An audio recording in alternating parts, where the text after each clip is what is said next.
जय जिजाऊ. आज रत्नागिरी जिल्ह्यातील चिपळूणमध्ये आज संभाजी ब्रिगेडची राज्य कार्यकारिणीची मीटिंग सुरू आहे आणि त्या निमित्ताने करोनाच्या पार्श्वभूमीवर आणि जवळपास वर्षभराच्या लॉकडाऊननंतर बदललेली जगाची परिस्थिती, देशाची, महाराष्ट्राची एकूण निर्माण झालेली आर्थिक परिस्थिती या सगळ्या अनुषंगाने एक नवीन दिशा संघटनेला देण्याच्या दृष्टीने आम्ही या ठिकाणी मीटिंग घेतलेली आहे. त्यानंतर नव्याने महाराष्ट्रभर एक दौरा केला जाईल. राज्य कार्यकारिणीच्या दौऱ्यानंतर संघटनेची पुनर्बांधणी हा एक विषय आमच्यासमोर आहे. तर त्या अनुषंगाने इथं मीटिंग आहे. दुसरी महत्त्वाची गोष्ट आहे की संभाजी ब्रिगेडनी मराठा आरक्षणाच्या विषयावर EWSचं समर्थन केलेलं आहे. इकॉनॉमिकल वीकर सेक्शन, आर्थिक दुर्बल घटक याचं आरक्षण महाराष्ट्र सरकारने लागू करावं. 12 जानेवारी 2019ला केंद्र सरकारने घटनेत तरतूद करून 46 आर्टिकलप्रमाणे 15(6), 16(6) मध्ये दुरुस्ती करून घटनात्मक आरक्षण आर्थिक निकषावर दिला असल्यामुळं आम्ही त्याचं समर्थन केलं. परंतु सध्या मराठा क्रांती मोर्चा आणि सर्व इतर संघटना या SCBC जे सुप्रीम कोर्टामध्ये आरक्षण चर्चेला आहे, सुप्रीम कोर्टामध्ये त्याची सुनावणी सुरू आहे जी मार्च 8 तारखेला होणार आहे, त्याचं ते समर्थन करतायत. परंतु आम्ही अत्यंत स्पष्टप्रमाणे भूमिका घेतलेली की घटनात्मक तरतूद असलेला आरक्षणाचा लाभ मराठा समाजाला मिळावा. त्याप्रमाणे महाराष्ट्र सरकारने एक GR काढला होता. SCBCसाठी त्यांनी आर्थिक निकषाचं आरक्षणाला स्थगिती दिली होती, ती उठवली आहे संघटनेने. आणि EWS बाबत ज्या काय घटनात्मक तरतुदी आहेत आणि नोकरी आणि शिक्षणातले जे फायदे आहेत त्याच्या बाबतीत महाराष्ट्रभर पुढच्या 6 महिन्यामध्ये संभाजी ब्रिगेडच्या वतीने जागृती केली जाईल. बाकी इतर विषय आपण विचारले प्रश्न तर मी त्याचे उत्तर दिले. संभाजीराजेंनी या गोष्टीला विरोध केला होता. त्यामध्ये आपल्याच समाजामध्ये, मराठा समाजामध्ये पुन्हा असे गटतट अलीकडे दिसायला लागले. म्हणजे मराठा क्रांती मोर्चा जेव्हा आयोजित केला गेला किंवा आपल्या महाराष्ट्रामध्ये त्या निमित्ताने 58च्या वर मोर्चे निघाले, ती जी एकी होती ती आत्ता गेल्या 6 महिन्यात किंवा वर्षभरात दिसून येत नाही. तर तुमचं काय ऑब्झर्वेशन आहे या विषयावर?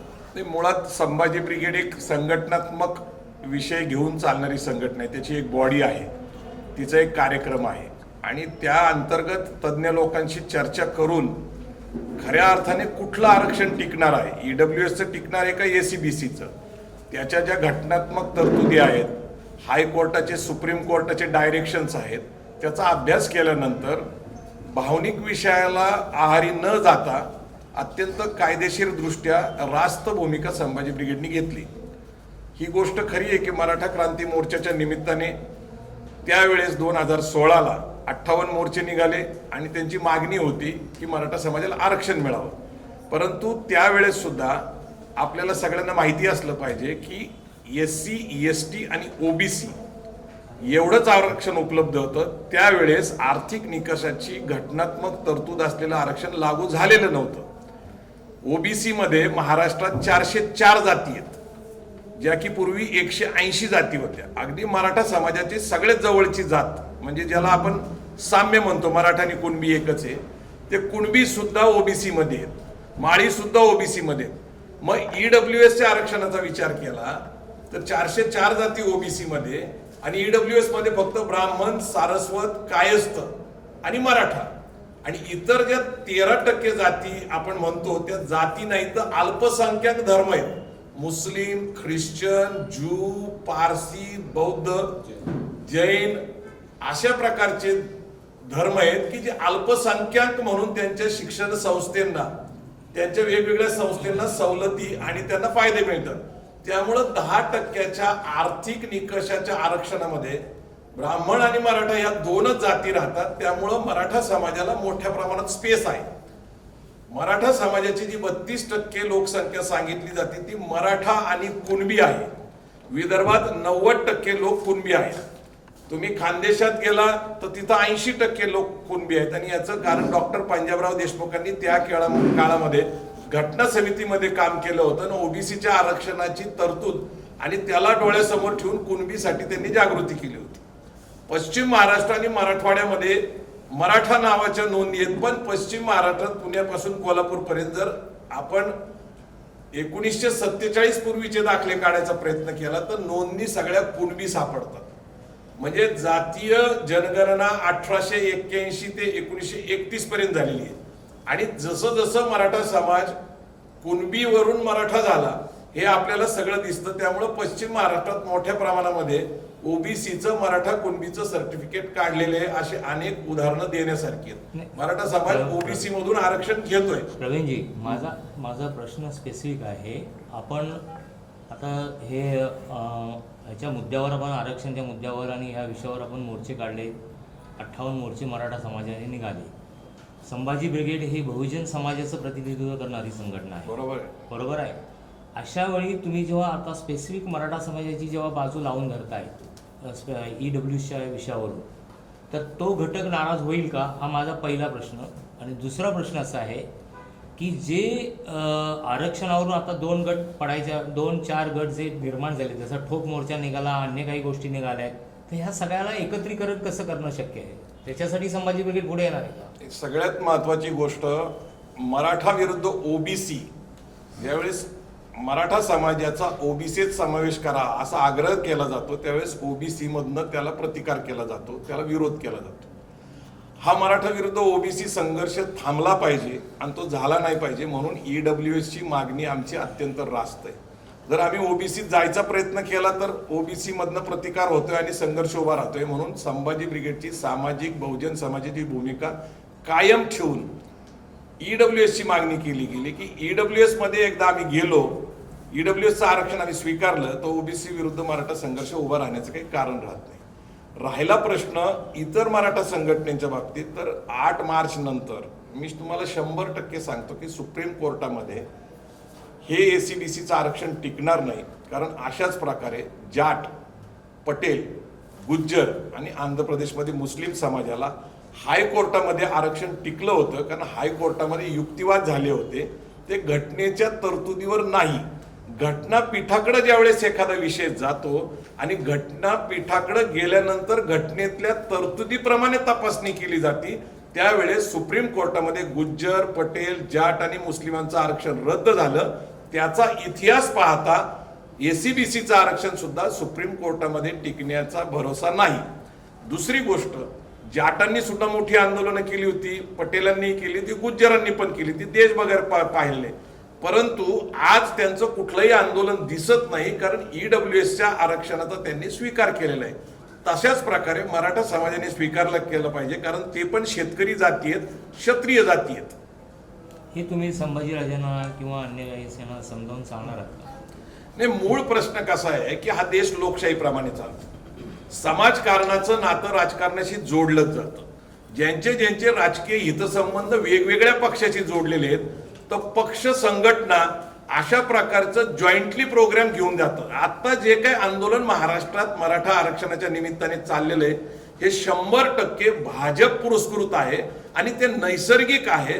कारण भाजप विरोधी पक्षात आहे. सत्ताधारी पक्षाला वेठीस धरणं, त्याला विरोध करणं, त्याच्या भूमिकेवर प्रश्न उपस्थित करणं, हे भारतीय जनता पार्टीचं विरोधी पक्ष नेते म्हणून त्यांचं काम आहे. आणि त्यांच्याबरोबर असलेल्या संघटना आणि त्यांच्याबरोबर असलेले आमदार, खासदार तशी भूमिका पार पाडत असतील तर मला त्याच्यात काही गैर वाटत नाही. पण समाज हिताच्या दृष्टीने तरुणांना नोकरी आणि विद्यार्थ्यांना शिक्षण याच्यात जर सवलत खात्रीशीर मिळू शकत असेल तर ती EWS आहे. कारण EWS लागू झालेले आहेत, त्याचे फायदे आता मिळत आहेत सगळ्यांना. ACBC कोर्टात स्थगित आहे आणि ह्या जून-जुलै पासूनच्या ऍडमिशन्स असतील किंवा नोकरीमध्ये ACBCचा फायदा मिळत नाही.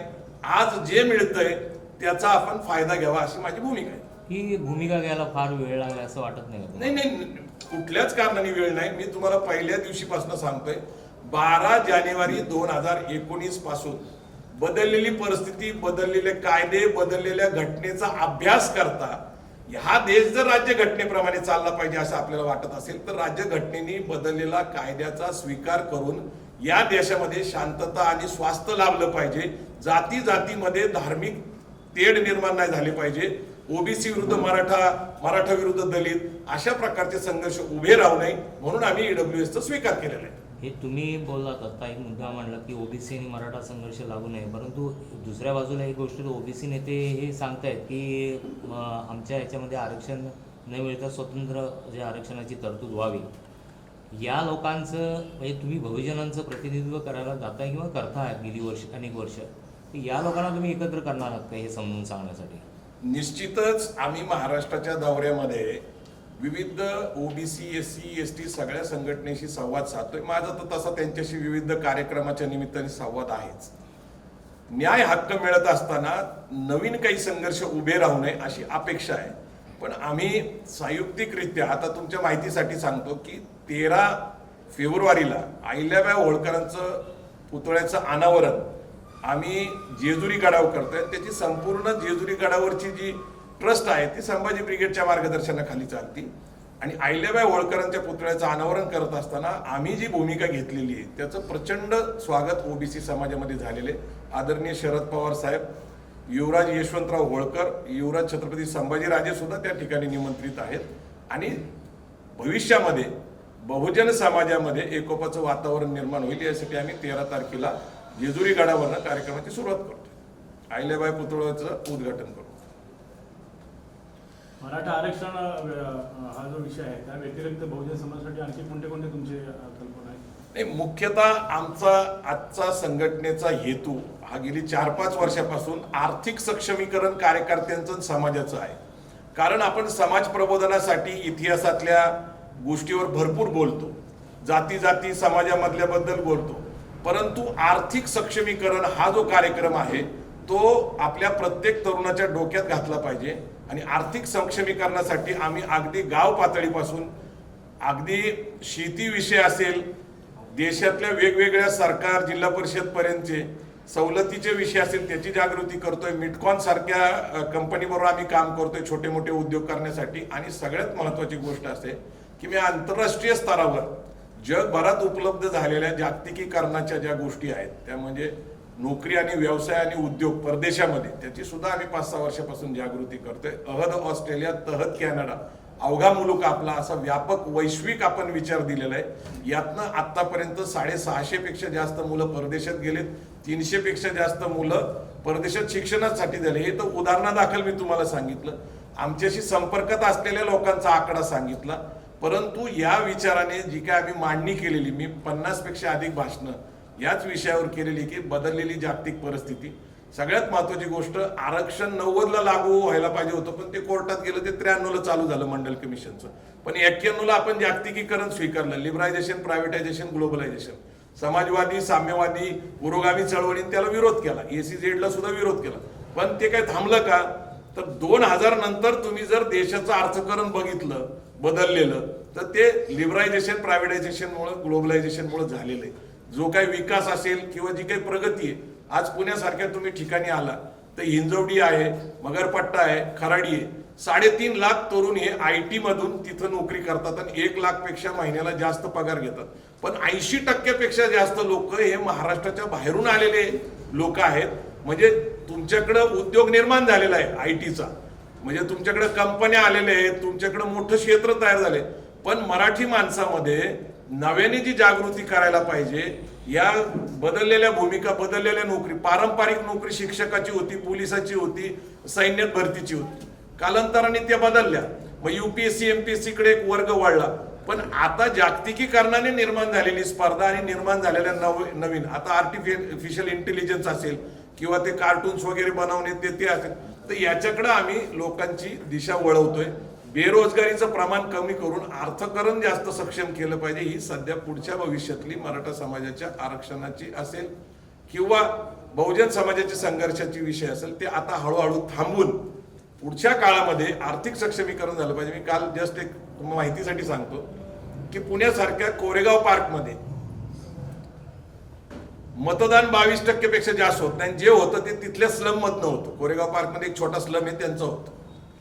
तेच मोठे स्लम जे आहेत पुण्यातले तिथून 90% मतदान होतं.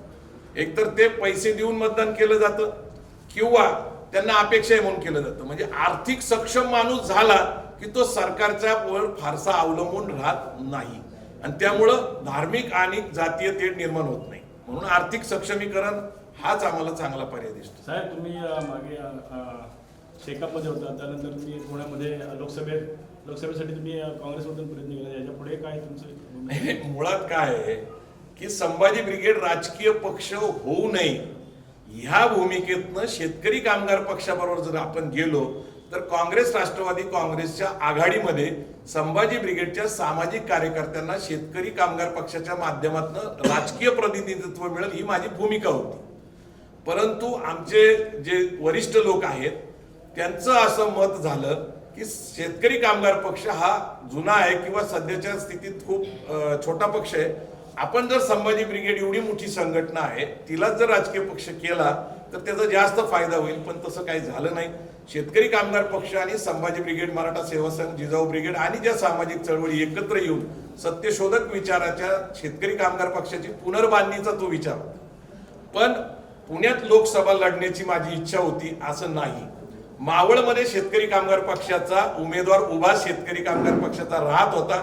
मावळमधनं आपल्याला उमेदवारी मिळावी अशी अपेक्षा होती, पण राष्ट्रवादी काँग्रेसला ती जागा सोडण्यात आली. त्यामुळं पुण्यामध्ये आघाडीच्या माध्यमातून शेतकरी कामगार पक्ष काँग्रेस आणि राष्ट्रवादीच्या आघाडीमध्ये ती सीट काँग्रेसला सुटल्यामुळं मला तिथून काँग्रेसकडे तिकीट मागायची गरज पडली. राजकीय दृष्ट्या मी महत्वाकांक्षी नाही, मी समाजाच्या कामामध्ये समाधानी आहे. साहेब, आरक्षण म्हटलं की नोकरीसाठी त्याचा उपयोग होतो.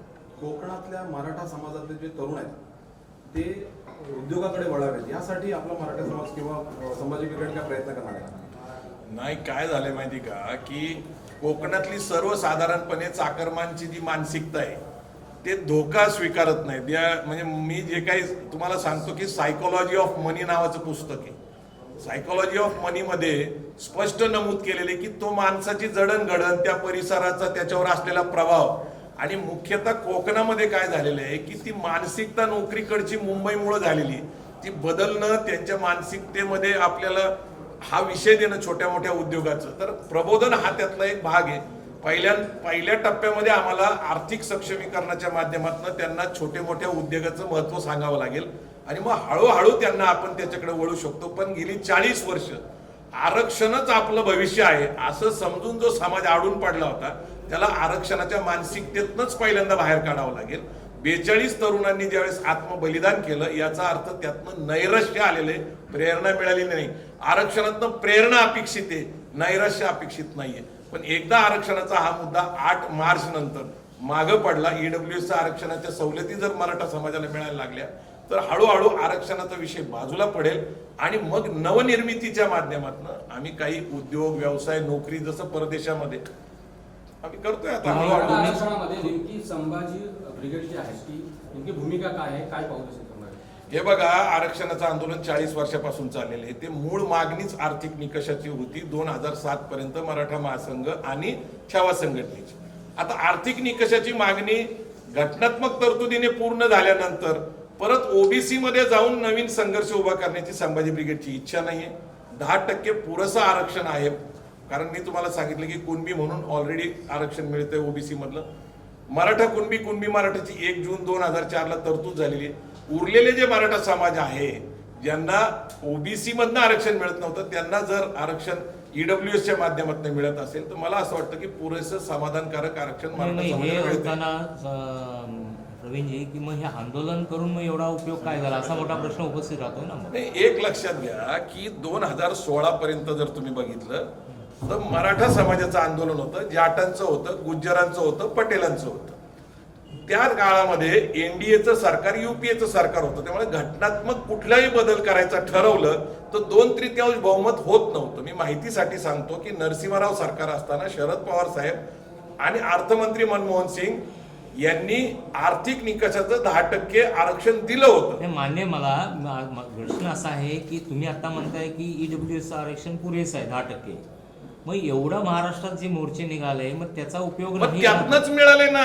2016 झालेलं आहे आणि 2019 आरक्षण आलेलं आहे. त्याच्यावर पुन्हा स्प्लिटच आहे ना समाजामध्ये. कसं? एक लक्षात घ्या की संपूर्ण देशाचा विचार करून कायदा केला जातो. एका जातीसाठी आरक्षण नाही. मराठा आरक्षण हा शब्द सुद्धा चुकीचा आहे. आरक्षण एससीचं आहे, एसटीचं आहे, ओबीसीचं आहे आणि ईडब्ल्यूएसचं म्हणजे इकॉनॉमिकल विकर सेक्शन. जातीच्या नावाने आरक्षण मागणं हे अपेक्षित नाही, पण जातीचा समावेश कुठल्या वर्गात करायचा, ओबीसीत करायचा का ईडब्ल्यूएस मध्ये करायचा हा मुद्दा आहे. आणि 16ला आंदोलन झालं, तसंच ते पटेलांचं गुज्जरांचं, त्याचाच परिणाम म्हणून केंद्र सरकारला त्याची दखल घेऊन 10% आर्थिक निकषाचं आरक्षण दिलं. हे आंदोलनाचाच परिणाम आहे. हे असं नाहीये की ते हवेत झालेलं आहे. हे परिणाम आंदोलनाचेच आहे. हे खोटी दिशाभूल आहे की सरकारने दिलं होतं ना आम्ही घेतलं नाही. पटेल, गुज्जर आणि जाट आणि मराठ्यांच्या दबावाखालीच 10% आर्थिक निकषाचं आरक्षण आलेलं आहे. आता तुम्ही म्हणताय 8 मार्च आणि 15 पर्यंत सुप्रीम कोर्टात सुनावणी आहे, बरोबर आहे? आणि तुम्ही तर आत्ताच भविष्यवाणी अशी करताय की कदाचित ते हे होणार नाही, म्हणजे विरोधात जाईल निकाल. नाही, पण मी तुम्हाला सांगितलं ना की अशाच प्रकारचं हायकोर्टात टिकलेलं जाटांचं, टिकणार गुज्जरांचं, नाही. पटेलांचं. थोडक्यात आपलं म्हणणं असं आहे की ते टिकणार नाही, बरोबर आहे? नाही, टिकू शकत नाही. एका जातीसाठी आरक्षण देता येत नाही अशी तरतूद नाही. एका जातीसाठी 12-13%, ज्या की ओबीसीच्या 404 जातींसाठी 19%, हे न्यायी होत नाही. मान्य आहे मला. तुम्ही म्हणताय की कदाचित ते टिकणार नाही. नाही, टिकणारच नाही कदाचित. कसं ओके, मग त्याच्यानंतर महाराष्ट्रामध्ये जर मराठा समाजाचा विस्फोट झाला समजा, होऊ शकत नाही. कसा होऊ शकत नाही? तुम्ही इतिहासात जा. संयुक्त महाराष्ट्राच्या चळवळीने एक उंची गाठली, त्यानंतर ते थांबलं. कारवारसह बेळगाव प्रश्न एका उंचीवर गेला, सीमा प्रश्न, त्यानंतर तो थांबला. दत्ता सामंतांची कामगार चळवळ एका उंचीवर गेली, त्याच्यानंतर ती थांबली. नामांतराची चळवळ एका उंचीवर गेली, ती थांबली. ह्या सगळ्या चळवळीची एक उंची ऑलरेडी मराठा आरक्षणाने गाठलेली आहे. आता जे पण चाललेलं आहे हे भारतीय जनता पार्टी पुरस्कृत असलेलं आंदोलन आहे. त्याने काही विस्फोट होत नाही. त्याला लागूनच प्रश्न आहे की मग जर तो विस्फोट झाला किंवा सध्याचं जे सरकार आहे त्याला कुठेतरी धोक्यात आणण्यासाठी हे भारतीय जनता पार्टी पुरस्कृत, जे तुम्ही म्हणताय असं, त्यांनी प्रोव्होक केलं तर आंदोलन पुन्हा पेटेल असं वाटतं? आंदोलन पेटू शकत नाही. संभाजी ब्रिगेड ज्या आंदोलनाला पाठिंबा देतो तेच यशस्वी झाल्याचा इतिहास आहे. आम्ही बाजूला, आंदोलन होत नाही. साहेब, मराठा क्रांती मोर्चा आणि संभाजी ब्रिगेड यांची भूमिका आता ह्यातून परस्पर वेगळी वाटते. नेमकं आणि काय? मराठा क्रांती मोर्चा ही संघटना नाहीये. ते सगळ्या संघटना आणि समाज एकत्र येऊन निर्माण झालेली आंदोलनाची भूमिका होती. सगळ्या समाजाने आपल्याला मागासवर्गीय म्हणून आरक्षणाचा लाभ मिळावा अशी भूमिका घेतली. त्यावेळेस ओबीसीच्याच आरक्षणाची तरतूद असल्यामुळं ओबीसीचीच मागणी झाली. बदललेल्या काळाबरोबर, बदललेल्या परिस्थितीबरोबर, बदललेल्या कायद्याबरोबर, बदललेल्या घटनेतील तरतुदीप्रमाणे व्यावहारिक भूमिका घेणं मला योग्य वाटलं. मी तुमच्या माहितीसाठी सांगतो की विद्यार्थी आणि तरुणांमध्ये ईडब्ल्यूएसचं स्वागत झालेलं आहे. मुलं त्याचा लाभ घेत आहेत. जे मिळणारच नाही त्याच्यासाठी अट्टहास करणं, याच्यासाठी मी पहिलाच स्टेटमेंट केलं होतं की मृगजळाच्या माग पडू नका. शिवप्रतिष्ठा आणि भिडेगुरु यांच्यामध्ये कुठेतरी फूट पडल्याचं चित्र पाहायला मिळते. नेमकी तुमचं काय म्हणतात? नाही, आमचा त्या विषयाशी काहीच संबंध नाही. त्यांच्याबद्दल मला काहीच माहिती नाहीये. मी फक्त संभाजी ब्रिगेड या संघटनेचा अध्यक्ष, त्याच्यावर अधिकृत भाष्य करू शकतो. आता मला एकच प्रश्न विचार माझा की मराठा क्रांती मोर्चाच्या सर्व चळवळींना तुमचा पाठिंबा आहे किंवा नाही यापुढे? नाही, एक लक्षात घ्या, समाज जर संघटित होत असेल चांगल्या उद्देशानं तर आमचा पाठिंबा सक्रिय आहे. हाच मुख्य उद्देश आहे. नाही, सक्रिय पाठिंबा आहे. पण कुणी काही राजकारण करत असेल आणि दिशाभूल करत असेल तर सत्य घेऊन मी समोर येणार आहे. एक लक्षात घ्या, मराठा क्रांती मोर्चाच्या सगळ्या लोकांनी जी मांडणी केली ती माझ्या पुस्तकातली. मी पुस्तक लिहिलेलं आहे 2005ला, मराठे शूद्र. सामाजिक मागासलेपणा सिद्ध करता येत नव्हता. त्याच्या सगळ्या ज्या काही घटनात्मक तरतुदी ज्या आहेत, तिथं जे काय आलंय 1063 पानामध्ये न्यायमूर्ती गायकवाड आयोगामध्ये, त्यातलं 70% मजकूर माझ्या पुस्तकातला आहे. त्यामुळं मला त्यातल्या सगळ्या बाजू माहिती आहेत. मी स्वतः आयोगाबरोबर काम केलेलं आहे आणि आयोगाचं म्हणणं असंच होतं की ओबीसी मध्ये समावेश करा. पण त्यावेळेस देवेंद्र फडणवीस सरकारने आणि सगळ्याच राजकीय पक्षांनी अशीच दिशाभूल समाजाला केली की 50%च्या आत हात लावून देणार नाही, 50%च्या बाहेर द्या. सुप्रीम कोर्टाचं जजमेंट इंदिरा साहनी विरुद्ध भारत सरकारने 50%ची मर्यादा घातलेली होती आणि 50%च्या वरचं कुठलंही आरक्षण टिकणार नाही. पण आर्थिक निकषाचं आरक्षण जे आहे ते 46 आर्टिकल प्रमाणे. आता आपली काय भूमिका आहे? संभाजी ब्रिगेडची आता काय भूमिका आहे? मराठा क्रांती मोर्चावर राहणार? संभाजी ब्रिगेडची भूमिका ईडब्ल्यूएस प्रमाणे आरक्षणाचा लाभ घ्यावा, त्याचे फायदे घ्यावेत अशी आहे. आणि पुढच्या काळामध्ये आरक्षणाच्या मायाजाळातनं बाहेर पडून जागतिकीकरणातल्या स्पर्धेमध्ये अर्थकरण केलं पाहिजे. कारण अर्थकरण एकदा नीट झालं तर बरेचसे प्रश्न तिथं गळून साहेब 58 मोर्चे मागासवर्गीय आयोग, त्याच्यानंतर लोकांचे गेले 10-40 एक बळी, याच्यानंतर उशिरा सुचलेलं शहाणपण आपल्याला वाटत नाही का हे? अहो राजे, 12 जानेवारी 19 पूर्वी झालेल्या घटना, त्याचाच परिणाम म्हणजे 10% आर्थिक निकषाचं आरक्षण आलं हे तुम्ही पहिल्यांदा मान्य करा. कारण ह्या सगळ्या आंदोलनाचा परिणाम म्हणजे काय, तुमच्या अपेक्षा आहेत की ओबीसी मध्ये टाकावा, पण ओबीसी मध्ये टाकता येत नाही. सुप्रीम कोर्टाचं जजमेंट राज्यसभा लोकसभेमध्ये ओव्हररूल करावं लागेल, शहावानू प्रकरणासारखं. ते जोपर्यंत ओव्हररूल करता येत नाही तोपर्यंत 50%च्या वर जाता येत नाही. म्हणून घटनेतील 46 तरतूद जी आहे ती आर्थिक दुर्बलांसाठी कार्यक्रम करण्याची, त्याचा आधार घेऊन 15(6) आणि 16(6) मध्ये बदल करून हे कुणामुळे झालं तर हे आपल्या आंदोलनाच्या परिणामामुळे झालं. आपल्या आंदोलनातील बलिदानामुळे सरकारांना जागृती आली आणि त्यांनी कायदा केला. काही लोक दिशाभूल करतात, त्याला मी काय करू शकतो? आरक्षण पाहिजे हे निश्चित आहे. एसीबीसी मध्ये का ईडब्ल्यूएस मध्ये हे लोकांनी ठरवलं.